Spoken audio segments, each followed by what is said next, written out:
and good afternoon, and welcome to this afternoon taste challenge. And I have Glenglassaugh Evolution, the Highland single malt Scotch whiskey. Let's see if it'll focus. Yeah, there it goes. Tennessee cask matured Highland single malt Scotch whiskey. 50% alcohol. Oh my goodness. Clear glass, not the best type of glass, but that's all right. Brown or green is better. It protects it. Oh, imported by Brown-Forman Beverage Company.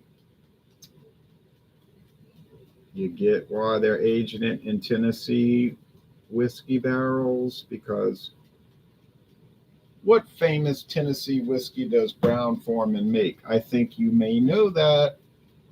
I lost the cap cover. I don't know where that thing went. It fell off. I couldn't find it. So wooden cap. It's a cork. I'm going to moisturize it. My friend David said, yeah, moisturize his corks. I said, okay. I've had problems with dry rot, but of course, those were very old whiskeys from 1983 and 1954, but be on the safe side. There is real cork right there.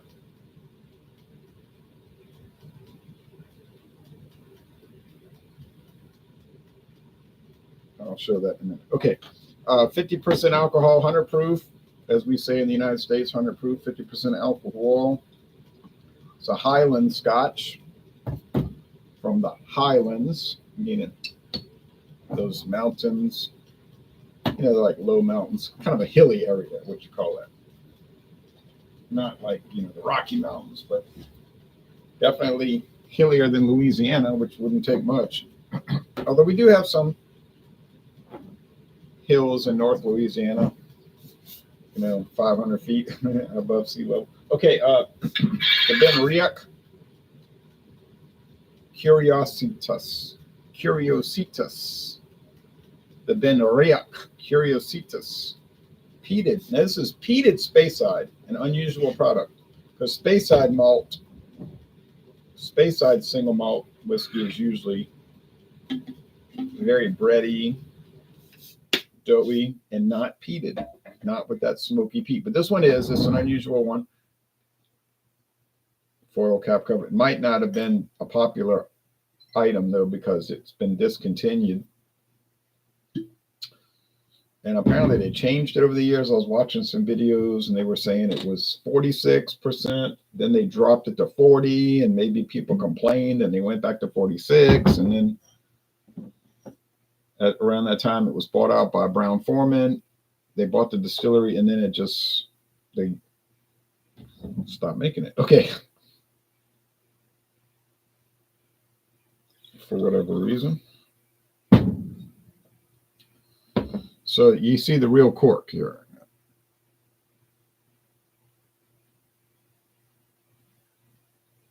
All right, real cork. Now,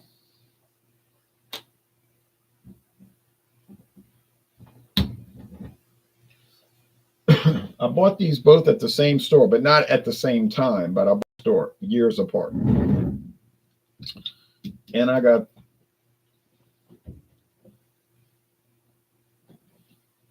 the greatest deal in the world on these, because that store, my friend David, he's probably watching. If you're watching, David, I'm not going to say, he'll say, don't tell him, because, okay, the Glenglassaugh is darker. It's golden, and this one is pale straw, but they're both natural color, no caramel color added. And they're both non-chill filtered, which is important to some people.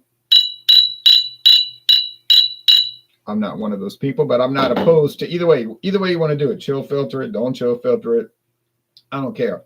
I'm not an expert on which is better, and they got different companies claim both. So, no, I mean, natural color, I like that idea, because then you get the natural color. The whiskey looks like it actually looks. They're not, making it look different than it would otherwise, like the Foster's Ale. Like you get Foster's Premium Ale. You say, wow, what a rich caramel color. Yeah, because they're adding caramel color into it. If they didn't do it, you'd say, what a pale straw yellow fizzy stuff. Tom says, good evening, cheers, clinking the mugs, and rocks glass, same to you. Kevin Johnston says, Benriach has to win this challenge. How is that heat treating you down in Louisiana? Stay hydrated. Well, it's treating me, it's tough. I mean, working in the heat for 8 hours, and also we need rain. We're not getting enough rain. It's drying up stuff. I see that palm tree is stressed out, turning brown. I mean, you know, I can't put enough water in the ground from the hose. So if we get rain every few days, it's fine. You know, I don't care. The heat is not going to be so bad. We get rain, then it gets a lot of it, then it won't be that much. This extreme stuff is 97 degrees. I ain't cool with that, you know. But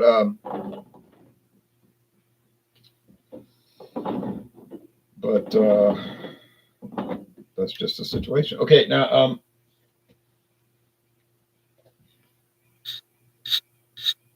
so one of these is going to be very smoky. I hope some rain comes your way sooner than later. I do too. Like tomorrow, it was raining hard in New Orleans East. Saturday, I was driving through eastern New Orleans. It's part of the city, was the eastern section, and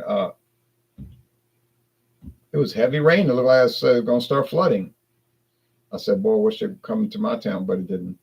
But then when I drove to the central part of the city, it was dry.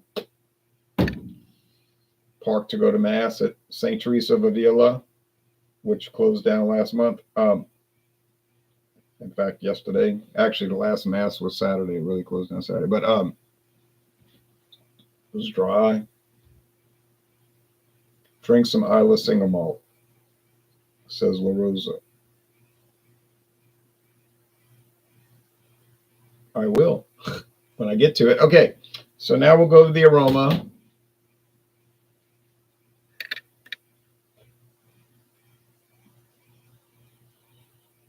Smell smoke.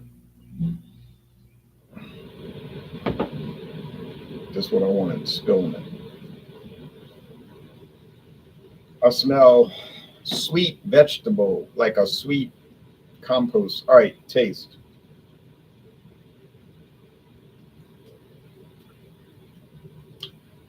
That's the Benriach. Obviously, so pale. All right, hold on. I don't know. I didn't need tags.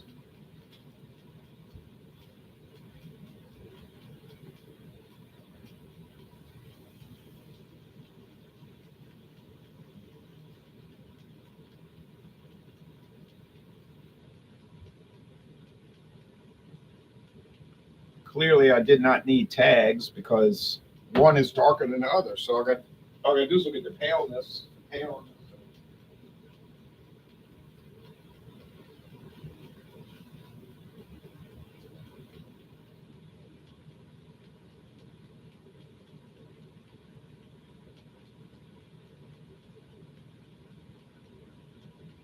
It's too bad they discontinued the Benriach. You know, I don't know why. I can't understand it, but I don't control Brown Forman or their subsidiaries. I know why they're using Tennessee oak to age it. Ever tasted Highland Park 18-year-old great bang for your buck? No, I haven't heard of it. Burley Sullivan says, you. Cheers back to you, Burley. Okay. Let's get down to it.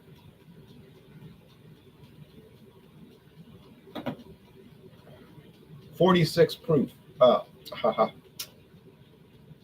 92 proof. 46% alcohol. It's got body. It's got heft. It's got character. It's got the smokiness. It's not overwrought with smoke, but it's pretty dang smoky. Now, I like that kind of thing because that's a personal preference issue. If the whiskey's smoky, then it's, what is this? A whiskey for me. Now, if they're not smoky, I'll still like them, but they're not as exciting. But very light body, thin body. It's so light. That's a bonus. It's got the smokiness. That's a bonus. It has other character like the fermented, like sourdough, bagel, breadiness thing. It's not a sour mash whiskey. It's not a bourbon whiskey, but it's got that character. A dry finish with is it a great product? Oh, are you kidding me? Yeah, it's a great product. Like I say, like the third time in the video. Why did they discontinue it? Third time in the video. But they still make a lot of the Benriach products now. You go to the liquor store, they might sell it. I never seen it in my town, tell you the truth. I never seen it around here, but going into New Orleans, like a Total Wine, they're gonna have it. They'll have not all of them. They'll have this or that, one here, one there. But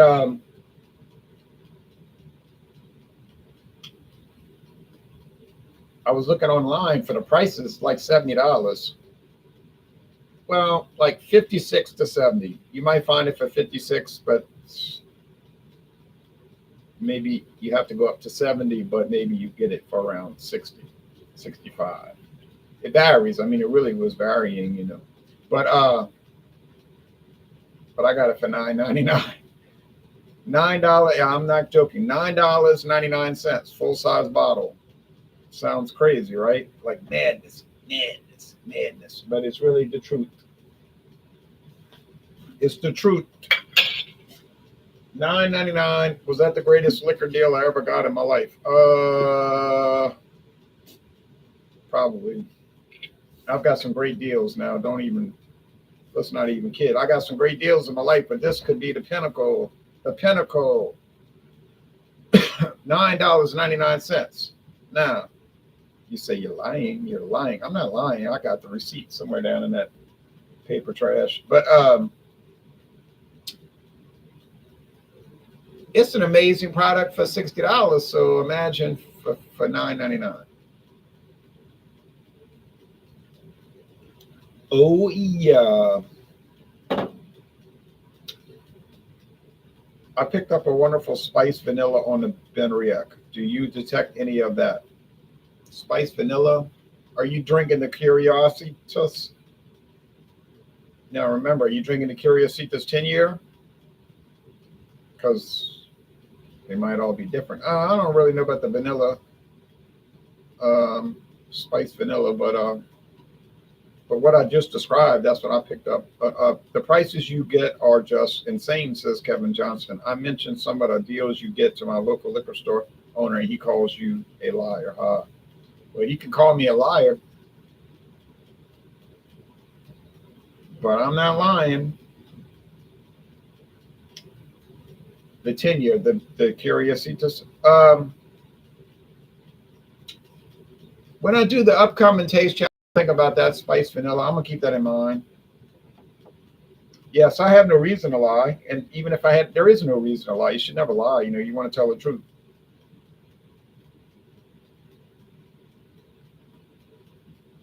I was telling the priest at confession Saturday, I was like, I did lie, but I didn't plan it out. Like somebody asked me, were they talking about me at work? Because he didn't come into work because his back was hurting real bad. And I said, nah, nobody was talking about you. But actually one guy was saying, oh, that old so-and-so, and saying bad things about why he didn't come. And I was like, I didn't know what to say because I was like, I can't tell him he said that. Because if he comes back to work, he's going to want to fight the guy. They're going to fight. Like he's going to challenge him to fight. And I was like, I can't.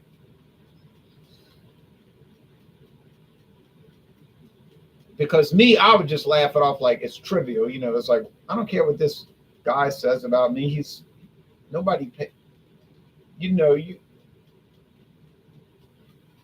Maury's always talking. Nobody pays any attention to what he says. But, he would have thrown a fit. So the priest says, the priest says like a white lie. I said, yeah, but I don't want to be part of that practice. I could have said something like, why do you think somebody was talking about you? I mean, why do you think that? That's not a lie. I'm just asking. It's deceptive in a way, but I'm redirecting the conversation, right? I'm not saying nobody talked about you. I'm saying, why would you think that? And believe me, it didn't last long. We had other problems to worry about over there at work, besides some trivial stuff like that. But so I was like, nah, I don't want to be like that, you know. But and it was like we were talking about somebody, me and somebody else were talking about somebody who was a problem with somebody at work, like a problem, like it. I thought it was a legitimate discussion. Like, yeah, this person, I don't know why she's like that, you know, to be so hateful. I can't figure it out. And he said, I can't figure it out. But then it maybe, I was telling the priest, maybe I kind of like crossed the line, you know, like then you're just talking bad about somebody. And once again, I don't want to be like that. You know, it's not productive. It's really destructive. If you start to entertain these things, and then it becomes like a habitual thing, and then that becomes part of your character, that you lie and you talk bad about other people. So then it becomes, you don't want that to be your character trait. You see. Okay. I just picked up a bottle of Christian Brothers Brandy VS. Any plans for any more brandy reviews? Oh, Hector, I've had the VS Christian Brothers, which I liked. Didn't love it, but I liked it. I like their Sacred Bond a lot more, the bottled and bond, but that's going to be a little pricey. But not really that pricey, but more than the VS. The VSOP is really nice if you can find it. Most stores don't carry the VSOP, but I know where to find it. I know where to find it, and it's good. But I mean, Walmart got the VS. Mathern's got the VS. Winn-Dixie got the VS. It's a good product. Mostly a mixer, you know. But I mean, I like drinking it neat. Oh, I was talking about the original 10. Must be a different product. May I see the bottle when you get a chance? Oh, yes. This is a special.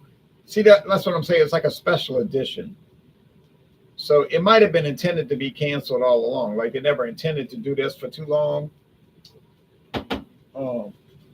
And maybe that's why they sold it for $9.99, because it's just like floating out there in the universe, in a galaxy with no future, obviously, since it was discontinued.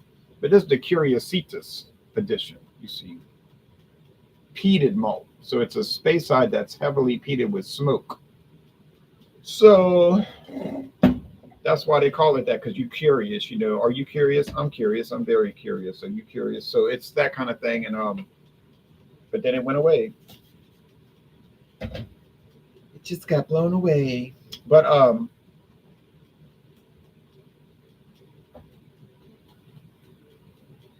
that's an odd product, but a great product. I am quite overdue for a confession, says Kevin. I have made such a positive change in being way more honest in life. Liars really bother me. I must practice what I preach, though. Wow. I know, right? Practice what you preach. But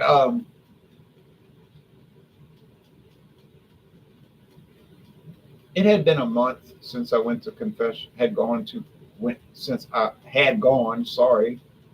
I must confess that my English is not ideal, but I try to use correct English. And I ain't joking. but as a comic, in all seriousness, no, but I mean, yeah, of course you don't want to become like scrupulous and become insane, but then you don't want to be lax and not care about things. Okay. Now, oh yeah, it's a great bottle. It's a great bottle, and like I said, it was $9.99. Oh, I didn't mention the price for this one. This was $15.99. Not as fantastic of a price, but still, go do some research and look up the prices for Glenglassaugh Evolution, and I bet you're not gonna see it for no $15.99. So that was amazing. When I saw it, I said Tennessee barrels. I was at that store and I'm thinking, oh, I said, I bet you Brown Forman's got something to do with this. So I pulled out the bottle. I pulled the bottle out the carton, you know, the box, carefully. I didn't want to make the people upset at the liquor store. And I said, just what I thought, Brown Forman.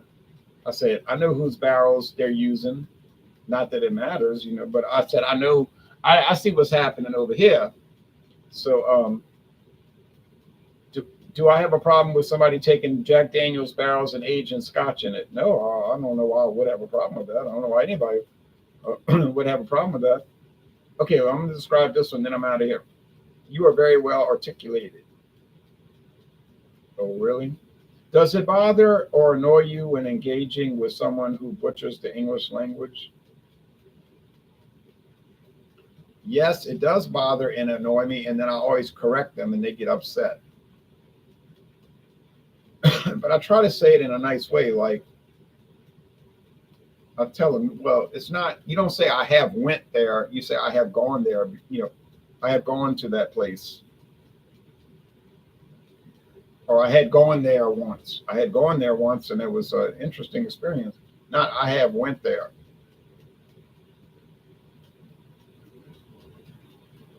Drink. I drink the whiskey. Yesterday, I drank the whiskey. Yes, I have drunk the whiskey previously. Present, past participle, But I don't know why people get upset about it, because they'll turn around and tell you need to do it right. Like, when you're fishing, you need to do it right. And they'll give you all kind of unsolicited advice on how to go fishing. Well, okay. I'm giving you unsolicited advice on how to speak English. But it's a problem. But you gave me unsolicited advice and it wasn't a problem.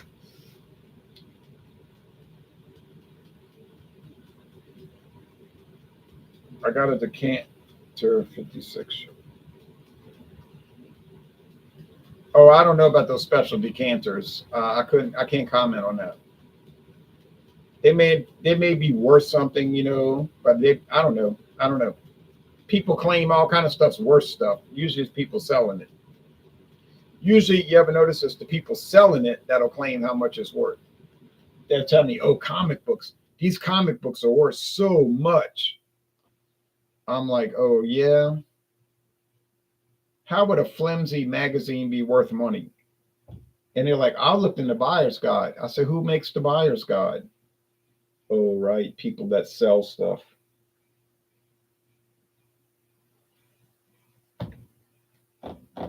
Somebody was telling me that the other day. You ought to sell all those comic books and make all that money. I said, why would I want to do that? I wouldn't have them. And he said, you could look it up on the internet. I said, no, I got to change them out every month and look through them and look at the artwork and remember the stories. What I'm going to do, look at money and say, look, there's a $10. Oh, look, 100. I'm not interested in money. Okay. Although no, it's a secondary need, according to Abraham Maslow. I recently moved from Northern Virginia to the Eastern Panhandle of West Virginia. The difference in people's dialect and English grammar sure has taken some adjusting to. Oh, yeah. Yes. But I would believe that. Eastern West Virginia and Northern Virginia.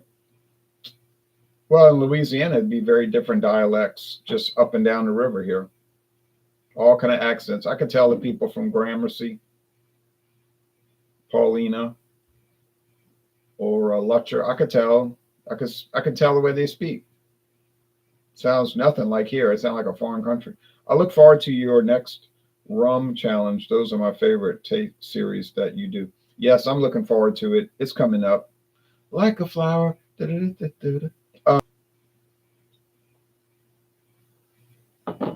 But just this town to the next, they don't speak the same.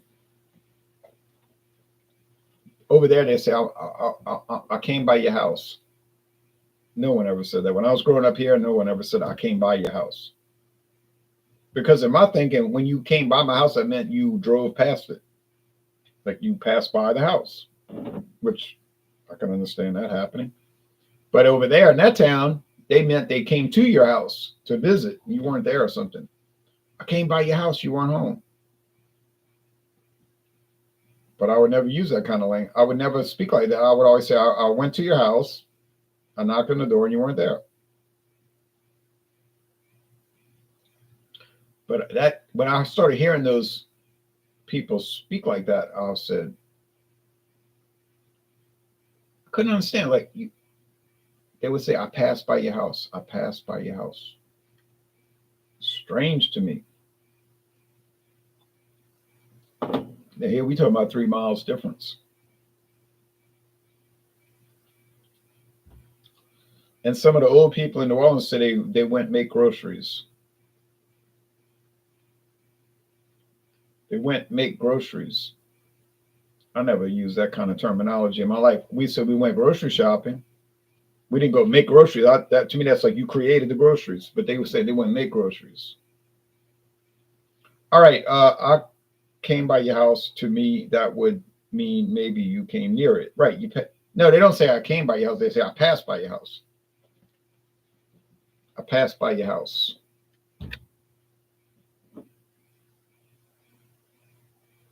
But then I hear these people, they say they went by grind meat. I went by some grind meat. I went by some grind meat. They were talking about ground meat, but they bought grind meat. And then they went and they had to get some mayonnaise. They had to get some mayonnaise. I was out of mayonnaise, so I bought some more Blue Plate. My parents used to say that, mayonnaise. Put some mayonnaise on a ham sandwich. But I always thought it was called mayonnaise, but maybe I don't know how to speak because I didn't know what mayonnaise was. All right. Okay, but I like the Glenglassaugh. I like the sweetness. I like the peatiness. Now, I don't mean the smokiness. Now, you hear what I'm saying? I said the peatiness, like the compost pile kind of thing, that rotted vegetative matter type thing. So I like that. I like the little twang it has to it, like similar to like if you drink an American malt liquor kind of twang. It's kind of a bizarre thing, but it is kind of like that. Now, medium body, not light body, thin like this one, and it has a mostly dry finish. So would I recommend it? Yes, I would.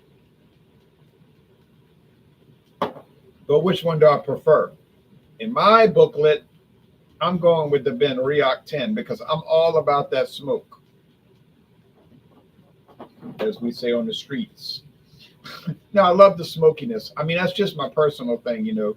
I love smokiness. I was eating lunch today with Honey, and she said, "You putting," this is what she tells me, "You putting black pepper on a biscuit?"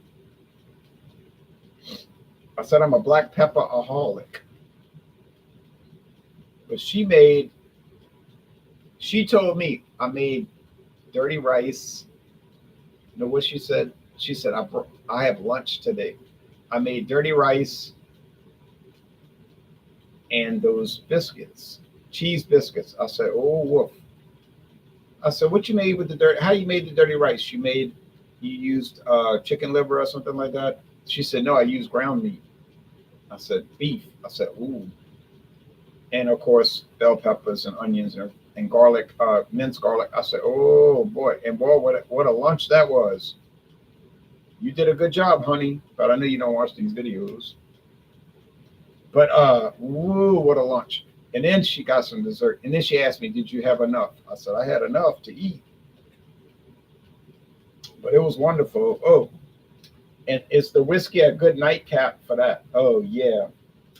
So that's it. I'm giving the win to the Benriach because that's a personal preference. But quality-wise, oh, I suppose they're about even. I don't see why not. Okay, now, last comments. Kevin says, I love that peat moss flavor. Yeah, that's what I was talking about, like that moss, that peatiness. But I'm not talking about the smoke. I'm talking about that ground, that rotted stuff, all the rotten stuff. Yes, then The Benriach wins. I knew it. I did too. I knew it would win. Watching any Major League Baseball lately? Yes. I was too sleepy last night though. But yes, I've been watching every highlight this year. Every game this year, I watched the highlights on MLB.com. Every game. The Brewers play the Rockies tonight. Sorry for being so off topic. Oh, that's all right, because the Rockies are going to get rocked. That should be an easy series for the Brewers. They should win at least 2 out of 3. But then you know how that goes. All right. Anyway, I watched the White Sox, so I know about pain and suffering. All right. That's my team. I know about.